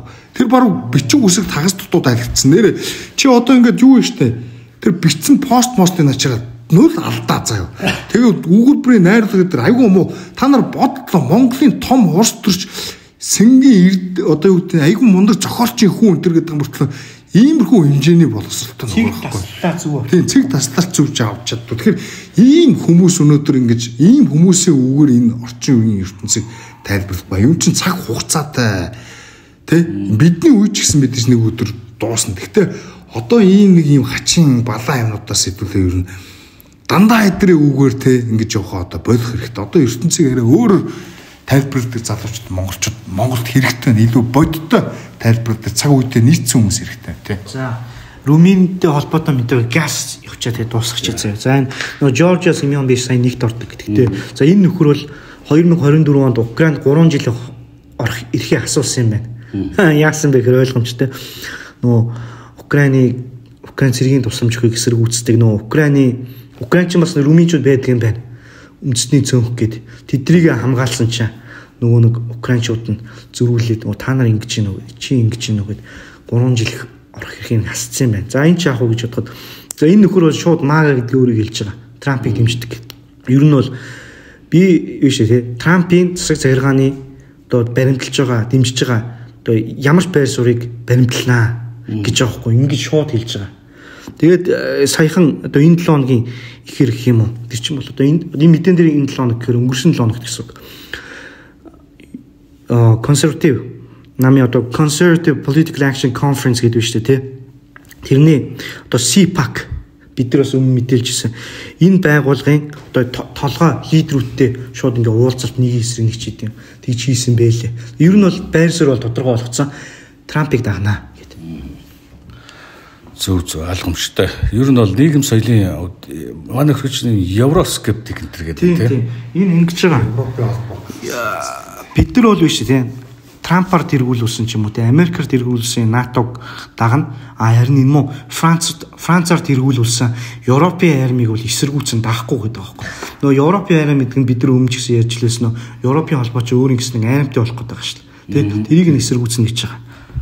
Зөв. За ингээ ер нь бол улс орнуудад болж улс төрийн нөхцөл байдал бол ерөнхийдөө баруун жигүүрийн улс төрийн намууд баруун жигүүр рүүгээ эргэцсэн гэдгийг бол одоо мэдээ болгоноор л ингээл сайхан шин мэдээнүүд гарч ин тийм. За энэ мэдээгээ дуусгачих. Одоо ч жинхэнэ сүүлийн удаа дуусгачих. Юу яач? Би газ сая. Энэ сонгуулийн дараа. Юу энэ сонгуультай холбоотой байхгүй. Сонгуулийн дараа нөгөө социал демократ намын ерөнхий сайд байсан энэ Марчел Чиолако гэдэг нөхөр юу яасан? Шившигтэйгээр дахиад шившигтэйгээр юу огцорж байгаа байхгүй юу? За юу тэр сая Европын армигаа ярьснаас нөгөө Урсула фон дер Лейн ярьж илээ шүү дээ. Мэдээлэлээс билээ шүү дээ. Европын арми байгуулах шаардлагатай ингийн тулд бид нар энэ Европын иргэдийн тасанд байгаа шаардлагагүй мөнгө хэрэглэх хэрэгтэй ярьж илээ шүү дээ. Шууд таны банкнд байгаа мөнгө чинь одоо энэ төв банкны нэг дижитал мөнгө өдргээд байгаа гэж аюул энэ ихгүй. Ерөөсө таны хувийн өмчийг шууд төр нийгэмжлэл тэгэл элдв янзын цэргийн ч гэдэг юм уу эсвэл элдв янзын халамжийн ч гэдэг юм уу юм зардлаа тэлэгтэй ашиглаж болно. Тэгэхээр орчин үед энэ өрнөдийн Европын холбооч анх өөрсдөө үг хэлэг хэрэгчлээ Америкт үг хэлэг хэрэгчлээ үзэл бодлоо илэрхийлэх хэрэгчлээ одоо Европын values фундаментал хүний суурь үндсэн эрхүүдийг хангах энэ бол Европын холбооны үндсэн одоо үнэт зүйлс гэж ярьдаг байсан бол одоо тэрнийхээ эсрэг 180 градус эргэжчлээ тий. Тэгэхээр энэ маягаар аюултай болсон байх шүү. Зөвхөн энд байгаад байгаа нэг Оростой тий тэмцэлтэй дэш энэ ертөнцид дэлхийд чинь нүл авторитар тий нүл ийм дарангуулагч болох хүсэлтэй улс төрийн том эстаблишмент бий болчиход байна шүү тий. Одоо яг энэтэй холбоотой дараагийн мэдээ жишээлбэл юу яаж штэ. Дараагийн мэдээг арай өөр мэдээ. Одоо жоохон нэг сериозны бос мэдээ авчи сая би нэг мэдээ алгасчихжээ. Яг тэрийг юу ячаа дараа нь оруулж. Яг тэр нөгөө Европын холбоо гэдэг нэгэнт ярьсан энэ Германы AfD-гээ яриад хөө. Германы AfD жишээлбэл одоо энэ эрх баригчдын зүгээс гэх юм уу эсвэл за энэ үндэсний аюулгүй байдлын одоо алба гэх юм уу газар гэх юм уу. Тэр газраас нь жишээлбэл албан ёсоор барууны хит экстремист гэд ангилаад одоо ангилсан байгаа байхгүй жишээлбэл. Тэгэхээр одоо нөгөө Европт ерөнхийдөө энэ дарангуул авторитар юм чинь ямар амар хүчтэй байна уу гэдэг зүгээр Германы улс төр дотор AfD гэж зүгээр яг баруун зүгүүрийн намыг л жишээлбэл ингэж авчиж явах жишээ нэ тий. Тийм энэ ийм болсон. Сая 7 хоног Германы улс төртөө юу ч болоод өнгөрч нөө Фридрих Мерц нь эхний удаадаа канцлераар сонгогдож чадаагүй хоёр дахь удаа санал хураагаад тий канцлер боллоо. Ерөөсөө тийм зүйл урд нь болж байгаа юм байлээ. Тэгээд энэ Германы AfD намыг нэг болохоор экстремист гэж ингээд юу яачаал. Нүгэн тийм нэг цол оноочоод одоо энэ байгууллага болохоор үндсэн хуулийг хамгаалах холбооны газар гэх юм уу тий. Англиар бол Federal Office for the Protection of the Constitution гэж байгаа байхгүй. Энэ газар AfD намыг баруун жигүүрийн экстремист гэж тодорхойлоод тэгээ одоо фашист нацист гэж хаах гэдэг. Тийм тодорхойлоод одоо ингэснээр энэ намд ерөөсөө шууд одоо бүрэн тагнуул оруулах тий. Одоо бүгдийг нь одоо мөрдөн байцаах одоо бүх зүйлийг нь одоо шалгах одоо хянах утас компьютер юу гэдэг нь бүх мэдээллийг нь тагнаж чагнах эрхтэй болчих. Тийм байсан. Энэ шийдвэрийг нь одоо давд залцсан гэх юм уу. AfD намын доо тэргүүлэгчд нөө Алис Вайдл нөө Крупала 2 Тино Крупала 2 ч да ингэсний дараа төр зур энийг стол хийсэн буюу одоо юу гэх төр зур одоо ингээд зогсоосоо. Энэ бол гэхдээ төр зурх шүү. Болжлоо гэсэн үг бол биш. Ямар ч байсан одоо шалгагдаад явж байгаа гэд иймэрхүү мэдээтэй байна. За тэгээд түрүүн хасрах ярьчихсан. Би ярьчихсан. За яг хөө тий. Энэ ингэж байгаа right wing extremist гэдэг одоо улс төрийн нэг спектрум дээр баруун зүүн гэж байдаг шүү дээ тий. За энэ дээр нацист фашистуудыг барууны ангилд оруулах гэдэг байхгүй юу? Хэцүү нь. Эн чинь бол нацист фашистууд бол эдийн засгийн спектрум дээр бол яалтчгүй бүр хит зүүнний гэдэг ангилд орно. Яагаад гэвэл энэ хоёр чинь хоёулаа социалистууд. Тэгээ ер нь ийм одоо нацистуудыг жишээлбэл барууны үзэлтэй юу зүүнний үзэлтэй юу гэдэг дээр бол ер нь тогтсон консенсус гэж бол хийж байхгүй байхгүй. Энд чинь нийгмийн шинжлэх ухааны эрдэмтэд байгаа хүмүүс чинь ихвчлэн бүгд өөрсдийнх нь баримтлагдаг үзэл баримтлалаар шүгчээд байдаг. Тэгэхээр яг нэг нөгөө ихэд ингээд нацистуудад барууны чимшиг юм элементүүд байгаа ч үндэсний үзэл мүзэлгээд ярина шүү дээ. Nation state харин нийгэм соёл энийг ярина. Тэгсэн бүртлөө эдийн засгийн үед эдгээр чинь төвлөрсөн төлөвлөгөөд эдийн засаг ярьдаг. Тэгээ дээрээс нь одоо юу гэдэг гадны улсуудын дотоод хэрэгт оролцохгүй гэсэн байхгүй шүү дээ. Шууд тэгэхээр энэ тийм ижлэгэн юмнууд эдгээр нь бүгдийг нэг юм хитгэн англиар спектрумаар ингэж юу гэдэг ангилдаг чи утахгүй юм байхгүй. Энэ зөвхөн мейнстрим юм. Яг нь ерөнхий байр суурийг ялгаж олно л доо. Төрийн оролцоо ба төрийн оролцоо биш энэ төр гэдэг нэг нийгэм соёл гэдэг чинь энэгээр нь ялгаж олно. Гэхдээ орчин үеийн англиуд аягүй их төрөлд үүсгэсэн. Энэ бол ерөнхийдөө зүүнтүүдийн боловсруулсан англи. Тэгээд энэ ч угаас Адис Вайдл ч өөрөө хэлсэн шүү дээ. 20 дугаар зууны зүүнтүүдийн дэ хийж чадсан те хамгийн том PR-ын кампанит ажиллал нацистуудыг баруун жигрүү үзүүлдэг гэх юм англид оруулж чадсан үйл явдал гэх те. За энэ хасар ахт дээр бол жоохон би бол санал зөрж байна. Яагаад гэвэл одоо энд англид оруулах ёстой оруулж болно. Ерөөсөө энэ спектрумуудыг бол эдийн засгийн харан англиад эдийн засгийн нийгэм соёлын гэж англиад явчихад уг нь асуудалгүй байхгүй. Одоо жишээ нь нацистууд бол нийгэм соёл тал дээр бол барууны гэдэг англид оруулж болно. Эдийн засгийн хувьд бол зүүнтэй. Тэр бол тодорхой. Бид нар болохоор биш үү? Одоо жишээ нь AFD намч байдаг юм уу те? Эдийн засгийн хувьд ч баруун талдаа нийгэм соёлын хувьд ч баруун талтай байхгүй. Тэгээ аль нэг нь баруунд орчиход бүгдийг нь тэр баруун гэл. Одоо жишээлбэл нөгөө нэг Францын Марин Ле Пен биш үү? Тэр чинь бас яг ижилхэн байхгүй. Эдийн засгийн хувьд цаа чин таг зүүнтэй. Тэгээ протекционизм ярьдаг, төрийн оролцоо ярьдаг. Нийгэм соёлын тал дээр бол улс үндэстний авч үлдээ, нөгөө шашин соёлоо хадгалъя гэсэн барууны те баруун талтай орно. Тэгэхээр нэг ийм ялгаа байдаг шүү. Энийг ойлгох хэрэгтэй. Баруун ч ухад нацистуудын эдийн засгийн баримтлалын үед баруунтай төстэй болж бас их өөрчлөлт. Жишээлбэл үндсэн гэр бүлийн нэгж мэгж эдрэг дэдлэхээс илүү улс орны коллективизм гэдэг ч юм уу хувь хүний эрх мэрх эдэр ерөөсө тэр чигт нь үгүйсэх штэ. Зүгээр л ерөөсө яадаггүй зүгээр л радикал национализм багхгүй. Герман хүмүүс хамгийн агуу германчуудаар л одоо дэлхийг эзэрхийлж иргэшээж явах хэрэгтэй гэсэн утгыг л илэрхийлээд болоос нэг христийн үнэт зүйлс эдэр тулгуурсан юм биш. Нацизм бол ер нь хэцүү. Гитлерийг жишээлбэл пантеист байсан энтерх үзэл байдаг шүү дээ. Жишээлбэл байгалийн шүтдэг тийм шигштэй хүн байсан гэдэг ч юм уу. Хитлер бол ямар ч гэсэн өрнөдийн гэх юм уу энэ христийн ч гэдэг юм уу сонгодог гертний ч гэдэг юм уу эргэжлээс ихтэй энэ өрнөдийн уламжлалыг хүндэтгдэг хүн биш. Өөрөөгөө revolutionary хувьсгалч гэж ярьдаг байсан шүү дээ. Тэгэхээр орчин цагийнхаар бол прогрессив гэсэн үг шүү дээ. Хуучин ертөнцийг бас сөнөгөөд 1000 жилийн шинэ Райх байгуулна. Тэр нь 1000 жилийн настай шинэ германчуудын социализм байгуулна.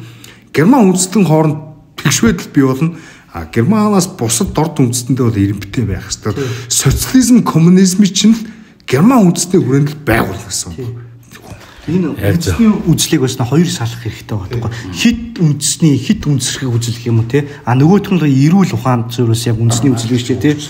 Энийг уг нь бол одоо ялгаж ойлгомоор байдаг гэсэн бүгдийг нь одоо ингээд нэг тогоонд хийнгүүтээ тэг гүвдэг те ийм бол байж болохгүй. Энэ Хитлер бол нөгөө үндэсний үзэлтэй байсны хувьд үнэн гэхдээ сая хасар ах хэллээ те яагаад христийн шашинтай байгаагүй шалтгаан ойлгомжтой шүү дээ.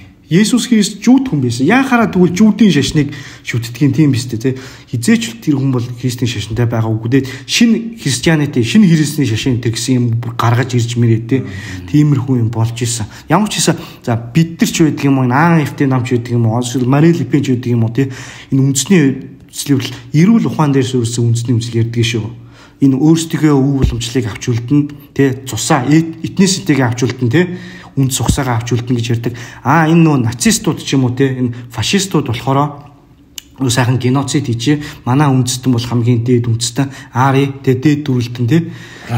Тийм учраас бид нар ч гэсэн расизмыг ч гэсэн бас салгаж ойлгож болно шүү дээ. Эрүүл ухаантай расизм байж болно. Тэр нь хитэрч болно те. За тэгээ энэ дээр яг би өөрийнхөө юу бодлыг хэлэхэд бол энэ хэрвээ одоо баруун зүүн гэдгийг Википедиагаар хайх юм бол нацизм, фашизм чи баруун гэж гарна. Гэхдээ энэ бол худлаа, буруу.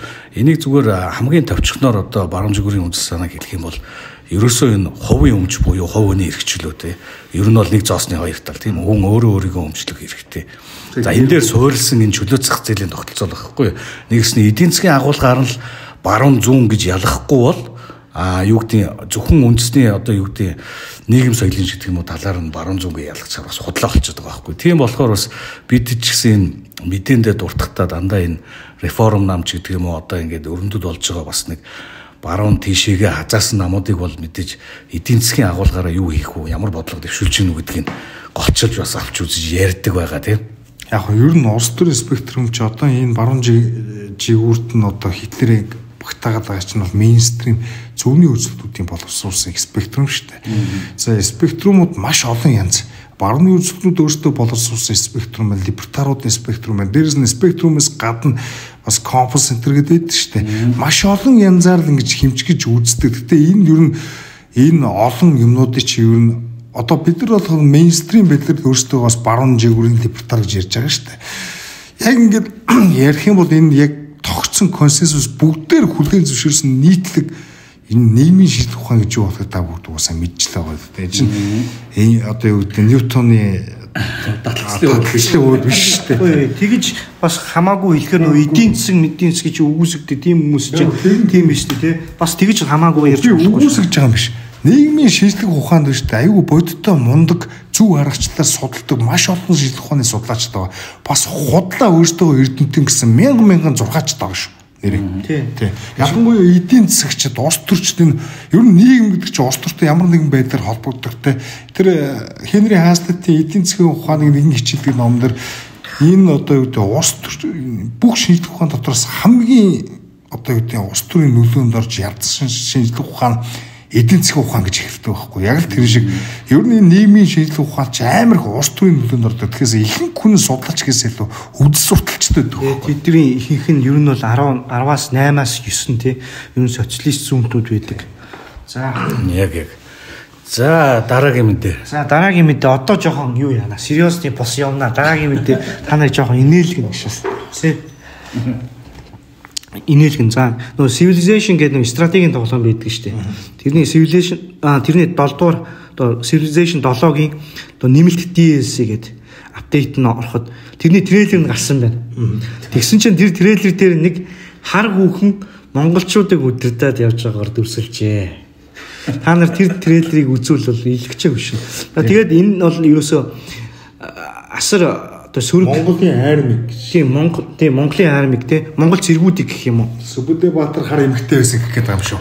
Одоо бараг л ер нь бол тэгж үзүүлэхээр хүн ойлгол. Гэхдээ нөхдүүд өөрсдөө юу гэж хамгаалж ийн гэхээр зөвөр хар эмэгтэй та нар тэр морь унтсан байгаа тэр жанжин хийж байгаа тэр хар эмэгтэй чинь бол зөвөр тоглогчийг дүрсэлсэн юм аа гэж байгаа байхгүй.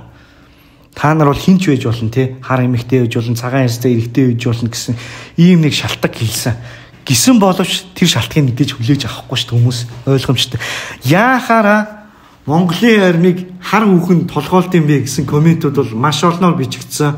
Тэр лайк дислайкны харьцаа биш үү те маш хол зөрүүтэй байсан мэдээж дислайк бол хамаагүй хэд дахин олон те ийм байсан. Энд ч одоо нэг бодлын нэг 100 нэг ийм хөгжилтэй юм шиг тэр хүмүүс бодоод хийсэн юм шүү. Гэхдээ яг наадны нүгүү гэдэг нь ч одоо нэг орчин үеийн бүр хэтрээд ганц нэг тохиолдол байсан бол хамаагүй. Энд чи улс хүнснүүдийн түүхийг ингээд зориудаар арчих гэдэг юм шиг, зориудаар доромжлоод байгаа юм шиг ийм болоод байгаа учраас монголчуудад нэг хайртайч ийм хитрхи дэлхийд даяар хавтгаарцсан учраас л наа чи хүмүүс дургуутсаж байгаа байхгүй юу.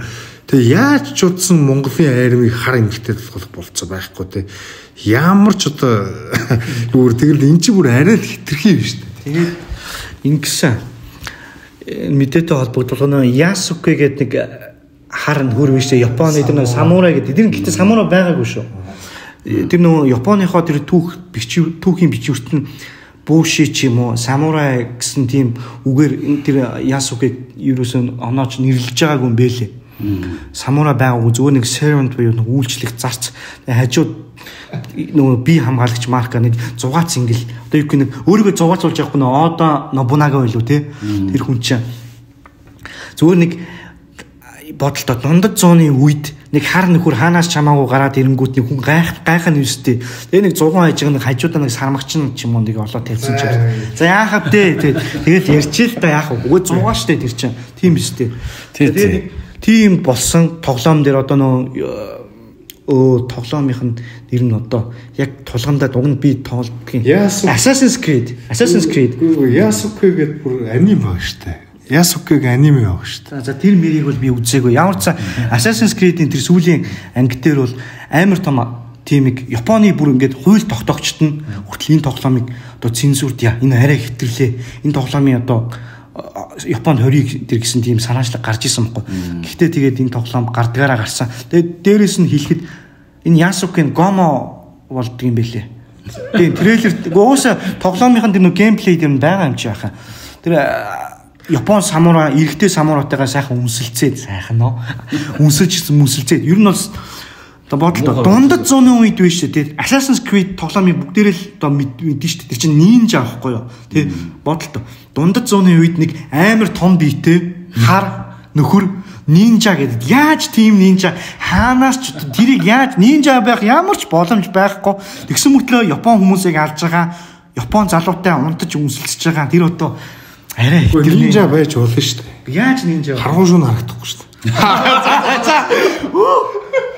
Тэр чинь өдөр алаад ийлээ шүү дээ. За ер нь ингэс чааш бид нар нэг расист даач ингэж байгаа юм шүү дээ. Гэхдээ зүгээр ер нь бид нар энэ political correct байхаас залхаж байна. Одоо жишээлбэл энэ сая Joe Rogan ч нэг подкастер хийсэн байлаа. Энэ соёлын дэнд бидний нэг ялж байгаа хамгийн том ялтын нэг биелэг тэмдэг. Одоо энэ илэрл болтой одоо бид нар слор буюутай энэ хараалын ч юм уу энэ бүдүүлэгтэй ийм нэр том юмнуудыг дагч хэрэглэх хэрэгтэй болсон гэж байгаа байхгүй.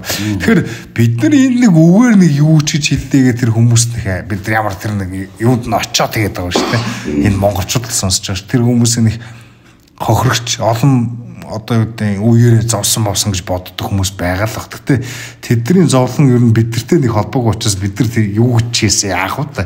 Тэгээ ер нь бол яг political correct гэдэг нийгэмдээ илүү ордог байхгүй юу? Хүний үгийг сайн муу гэж ялгуурлаад одоо чи энийг хэлж болно энийг хэлж болохгүй гэдэг юм чинь сүлдээ юунд дөрүүдгийг бид нар сая олж харлаа шүү дээ.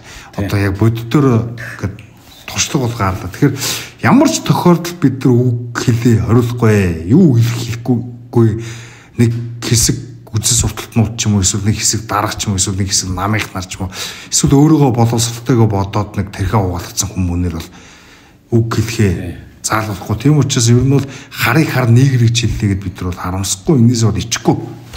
Тий одоо юу яагаад нь штэ зүгээр энэ Мэлэ Трамп хоёрыг харахад жишээлбэл энэ хоёр бол одоо жинхэнэ үг хэлэх хэрэгчлөө гэж юу байдаг вэ гэдгийг жишээлбэл зүгээр л өөрөөрөө үзүүлснийхаа төлөө одоо баруун жигүүрийн экстремист гэдэг юм болчиход байгаа шүү дээ. Тэг яг хуу энэ дээр зүгээр нэг юм сонирхолтой зүйлийг хэлэхэд одоо энэ кино урлаг энэ тоглоомч гэдэг юм энэ DEI хөтөлбөр өөрөө юугаар дамжиж яваад байна вэ гэдгийг жишээлбэл саяны энэ USAID-ийг одоо зогсоолоо шүү дээ. Гацаасан тий. Одоо энэ олон улсын хөгжлийн агентлаг гэдэг энэ байгууллагыг зогсоосныхын төлөө жишээлбэл дахиад Трампыг энэ бол одоо хит барууны хит экстремист гэхгүй гэтэл энэ үзэл сурталыг чинь явуулаад байгаа байгууллага нь USAID тэгээд тэрүүн дотроо тэр DEI буюу тэр diversity, equity, inclusion энэний одоо гол судсыг нь тасалж байгаа хэлбэр байхгүй да Трампын зүгээс.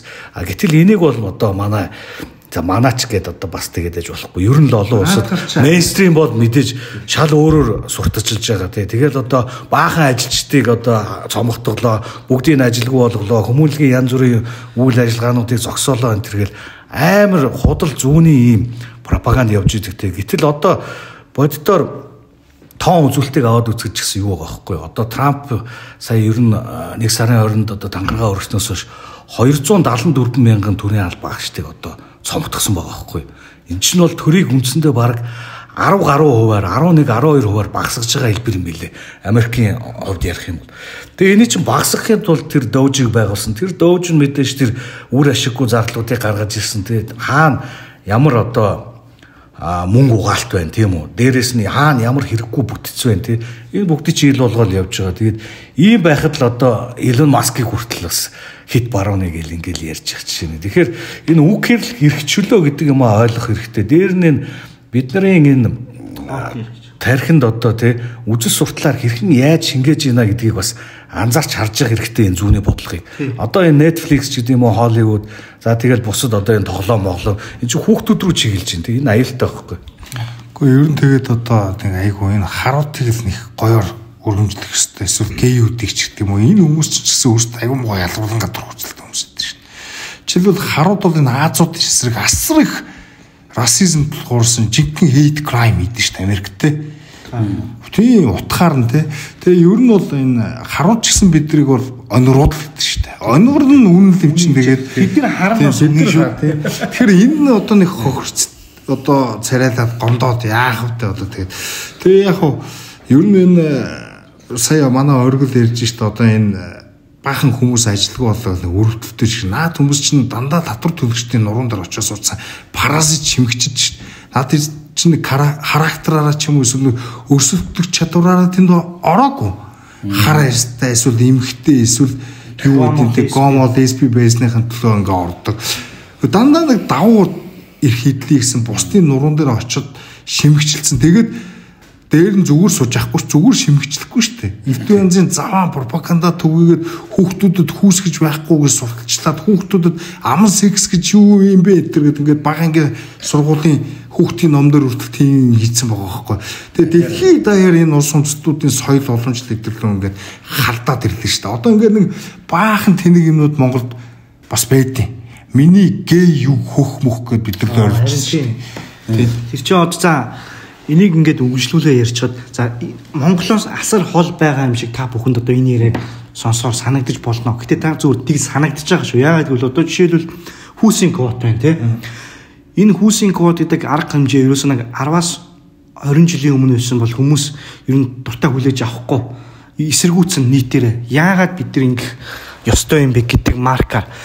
Тэгэд одоо бол ерөөсөө хүүсийн квот ярихаар эсэргүүцэхгүй шууд хүлээж авлаа. Тийм байх ёстой.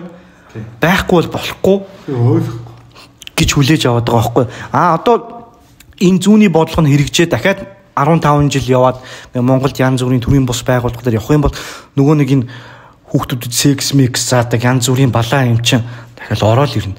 Юусе дунд сургуулийн хөтөлбөрөнд дамжуулаад үздэг тэр нөгөө медиагаар нь дамжуулаад ороод ирнэ. Тэгээд хүний толгойн ингээ байнга хоногшуулаад ахаар суучдаг байхгүй. Гэтэ би бол тэгж одоо инг цаашдаа ингэж чадахгүйсэн бохоо энэ ер нь онцлтонд орсон баг. Одоо woke is dead гэж яриад байгаа шүү дээ. Тэгэхээр эн чинь ер нь хүмүүс чинь ингээд нэг солиордог, гарцуурдаг нэг цаг үед нэг тренд дагаад би нагаад байгаа хөрцөлдөг шүү дээ. Масс гэдэг чинь аюултай тийм үү. Тэгэхдээ одоо хятадын соёлын өсвөл чинь массын хөдөлгөөн шүү дээ. Мао дараагчлал массаар дамжуулж коммунист нам руугаа одоо күү гэх юм уу те. Коммунист намын эрх мэдлийг үгүй гэсэн байх ч гэдэг те. Тэгээд өөрийгөө юу гэдэг ганцаар дарангуулагч одоо хэмжээ заргуу их мэдлэлтэй хүн болгосон шүү дээ. Тэр шиг иймэрхүү нэг цаг хугацаа үед одоо юу гэдэг ингээ хүмүүс солиордог галзуурдаг ч гэсэн тэрний чи одоо муу муухай үр дагаврууд нь илрээд гараад ирэх цагт хүмүүс чи эрүүл ухаанаараа хүссэн хүсээгүй те нэг юм аль нэг зүйлч балансчаад явдаг шүү дээ. Хүндрэлтэн чи сэтгэл хөдлөлийг ч гэсэн сэтгэл хөдлөл ихтэй ч гэсэн бас рационал шүү дээ. Ер нь шүү дээ. Реакц байлгаж иж өөрсдөө энэ очийг үсрэхгүй л бол ер нь бол хүн төрөлхтний тэнэглэлт нөө хязгаар байхгүй. Би бол тэр нь бас итгэдэг шүү. Тэгээд тэр чинь аяндаа очин үсрэхгүйгээр тэгээ байн бүгдээр тийм болно гэж явахд. Тэр чинь уусаа хүн төрөлхтний чинь түүх чинь диалект гэдэг шүү дээ. Аюулшгүй зөрчлийн түүх. Цогсон юм байна. За ингээд мэдээ ерөөхдөө сүүлийн мэдээ дуусчихна. Одоо ганцхан мэдээ үлдсэн байна тий. За Трамптай холбоотой нэг мэдээ яваа. Тэгээд ерөөхдөө дуусчих юм байна. За энэ мэдээ бол ерөөсөө надад бол асар таалагдсан. Бэлтгэж байхдаа бол энийгээ л уншаал байлаа шүү дээ. Энэ мэдээ. За яасан бэ гэхээр энэ Трамп Нетаньяху хоёрын зөрчил хурцтаад ер нь дээд зэгтээ хүрж ийн гэд ийм мэдээ байна. За яасан бэ гэсэн Трамп бол сонгогдож гарч ирэхдээ өрөө Америк нэгдүгürt байсан. Америк нэгдүгürt гэдэг бол Америкийн эрх ашигыг нэгдүгürt авны эдийн засгийн хувьд ч тэр гадаад бодлогын хувьд ч тэр. Тэ гадны улсын дайнд зөрчилдөөнд мөргөлдөөнд оролцохгүй. Татвар төлөгчдийн мөнгийг өрөхгүй. Америк дэлхийн цагдаа хийхгүй гэсэн иймэрхүү одоо утга санааг тэ одоо энэ Америк нэгдүгürt гэдэг бодлого шүү дээ. Одоо энэ бодлогыг яг хэрэгжүүлж эхэлж гин гэж хэлж болно. Ер нь бол урд нь ч гэсэн Украины дайнаар бол тэ мэдээж Украины тал дээр байр сууриараа бол өөрийгөө харуулсан шүүмжилд ирдэг байсан. За Украин дээр наад хийж байгаа юм а чаддгийн бол Израиль дээр хийчих гэсэн аахгүй. Израиль бити тусламж өг. Израилийн асуудал бити утгалт энэ төр гээд одоо ялангуяа либертар үзэлтнүүдээс энэ Трампыг тэгж шүүмжилдэг. Одоо харин Трамп ерөөсөө яг энэ тал дээр бол маш том алхам хийлээ. Яасан бэ гэхээр юу энэ Йемений хуутигийн одоо босгочдтой хүүдичүүд. Тийм. Хуутигийн босгочдтой юу яасан? Хилцээр хийсэн. Битээ энэ Америкийн цэргийн хөлгүүдийг одоо сүйтгэдэ, дайраадай Гал зогсоо. Тийм гал зогсоо хилцээр. Энэ хилцээрт Израилийг оруулаагүй. Тийм. Тэгээ хоёрдугаарт энэ юу Саудын Арабын одоо цөмийн хөтөлбөр биш үү те. Энэ чинь бол цөмийн хөтөлбөрүүд мэдээж зэвсэг хийхгүй зөвхөн иргэний зориултаар ашиглах энэ хөтөлбөрийг ингээд хүлээн зөвшөөрөхдөө урд нь Байден тэгжсэн юм байна. За та нар наад хөтөлбөр хэрэгжиж болно. Гэхдээ энэ Израильтай харилцаагаа сайжруул гэсэн тийм нэг кондишн нөхцөл шаардлага тавьжсэн юм байна. А энэ шаардлагыг нь Трамп байхгүй болгоцсон гэж байна. Тэгээ гуравдугаарт юу яасан бэ гэхээр айгүй том юм боллоо л доо. Одоо энэ Иран Израилийн хооронд юм бол дайм болно гэсэн тиймэрхүү юм яриа явагдаад байсан шүү дээ. Сүүлийн хэдэн сар.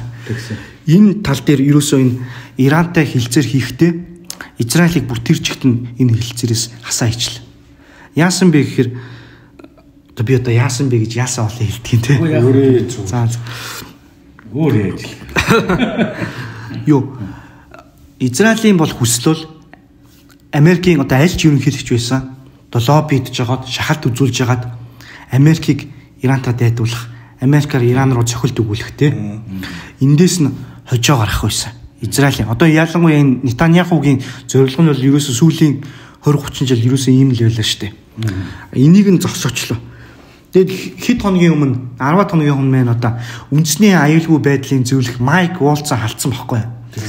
Тэгсэн чинь хүмүүс яг тухайн халж яхад нь юунаас олж халчруу гэдэг нэг аюул тийм яриа өрнөсөн. Тэгсэн чинь одоо тэр нь яг ил гарч байгаа. Майк Волц нь Нетаньяху тагнуул хийжсэн байна. За тийм тагнуул хийжсэн.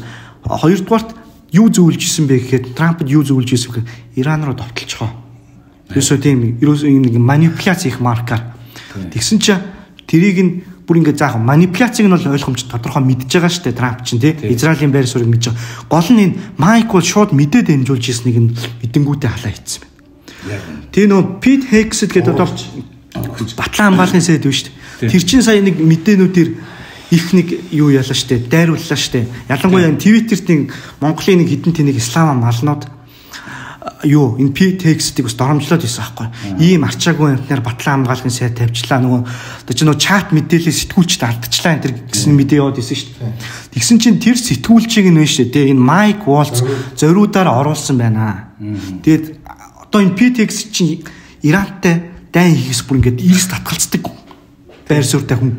Тэгэхээр Пит Хексэдийг ингээд нухаж хаях улс төрийн хувьд ингээд харлуулах ийм юмыг энэ Майк Волц Нетаньяху хоёр хийж исэн.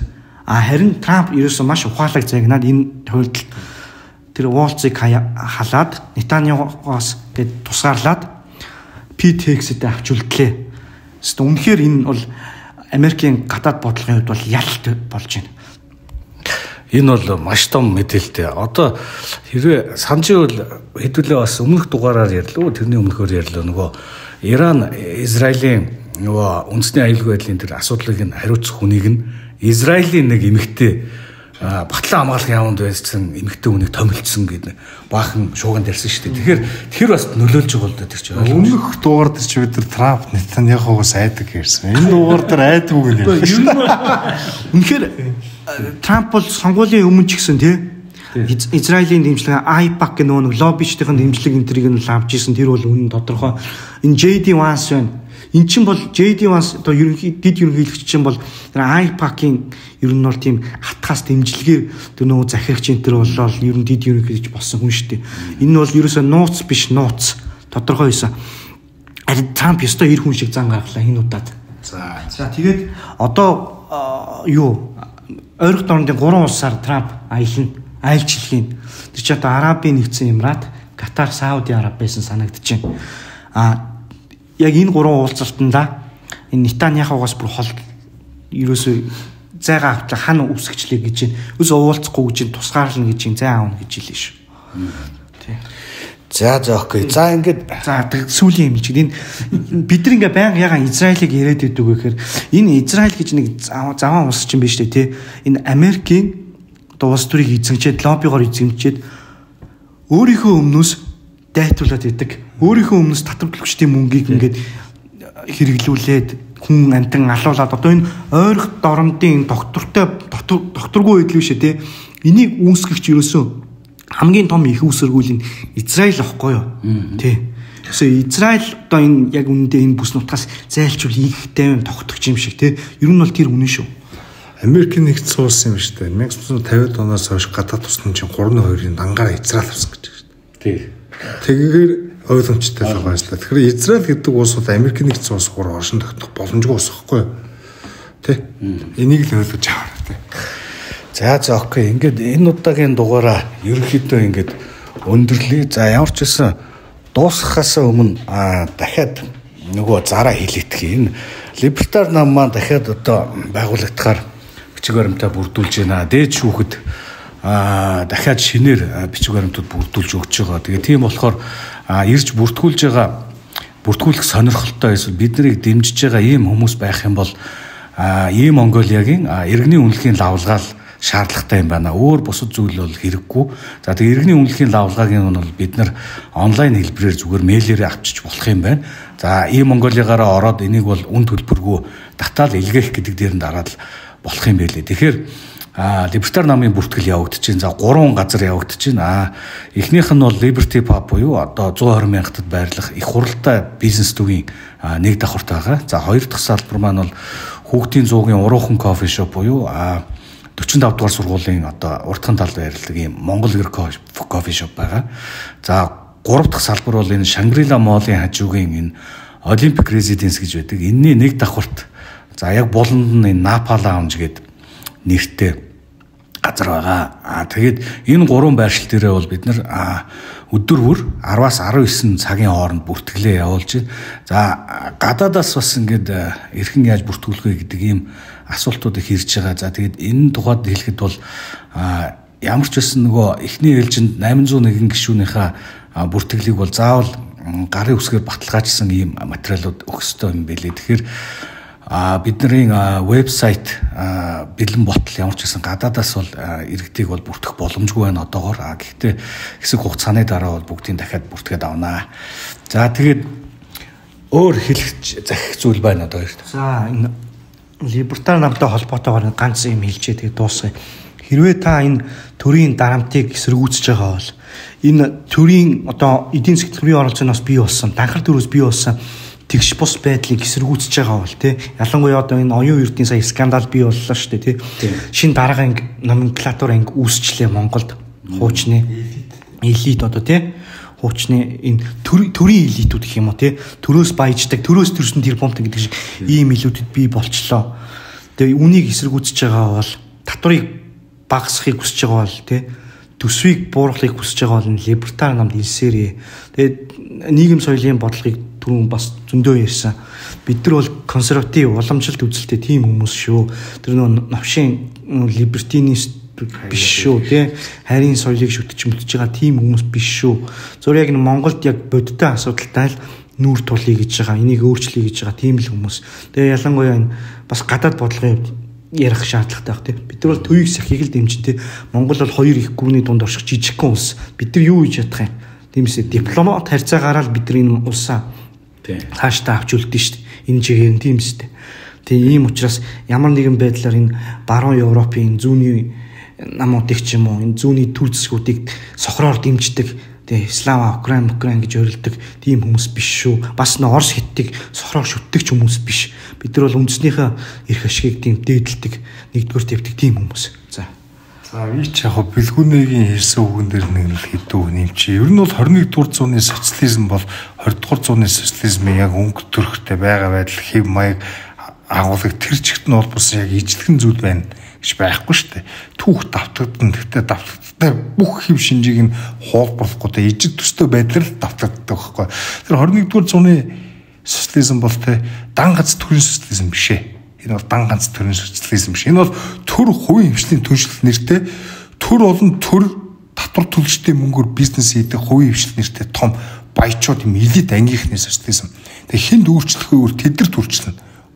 Тэгэхээр улс төрчд болон улс төрчдийн хамсаалтнуудын компаниуд гэсэн. Харахад нэг хувийн хвшил баялаг бүтээгч гэдэг боловч яг үнэндээ дандаа зах зээл дээр бүтээх одоо ашиг орлого олохоос илүүтэй төрд найддаг маш олон компаниуд байна. Тэр компаниуд өнөөдөр Монголын төрийг эзэлчихжээ.